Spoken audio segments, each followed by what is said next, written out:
పురావస్తు శాఖ ఆధ్వర్యంలో రాజమహేంద్రవరంలోని ఎస్కేబీటీ డిగ్రీ కళాశాలలో ప్రముఖ చరిత్రకారుడు గోలి సత్యరాజు పురాతన నాణేల ప్రదర్శన ఏర్పాటు చేశారు. ఈ ప్రదర్శనను తిలకించేందుకు వివిధ కళాశాలల విద్యార్థులు హాజరయ్యారు.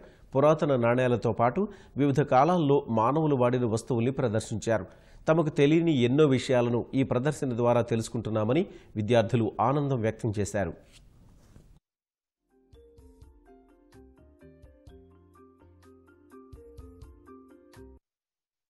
నాకైతే ఇప్పటివరకు కాయిన్స్ ఉంటాయి కానీ ఎన్ని తరాల నుంచి ఉన్నాయి, ఏ శతాబ్దం నుంచి ఉన్నదని నాకైతే తెలీదు.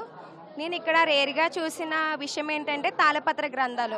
ఈ రోజు ఫస్ట్ టైం నేను తాళపత్ర గ్రంథాలు చూశాను. ఆ కాలంలో వాడిన వస్తువులు, బ్రిటిష్ కాలంలో వాడిన వస్తువులు అన్నీ కూడా ఇక్కడ ఎగ్జిబిట్ చేశారు. దానివల్ల స్టూడెంట్స్కి నాలెడ్జ్ పరంగా చాలా హెల్ప్ఫుల్గా ఉంటుంది. ఇక్కడ ఈ కాయిన్స్ ప్రదర్శన అనేది చాలా బాగుంది. ఇక్కడ నానో సిమ్ కంటే చిన్న చిన్న కాయిన్స్, గోల్డ్ కాయిన్స్ అవి చాలా అరుదు, ఎక్కడ దొరకవు, అన్ని యాంటిక్ పీసెసే ఉన్నాయి. ఈ ఎగ్జిబిషన్ పెట్టడం వల్ల మేము చాలా విషయాలు తెలుసుకున్నాం.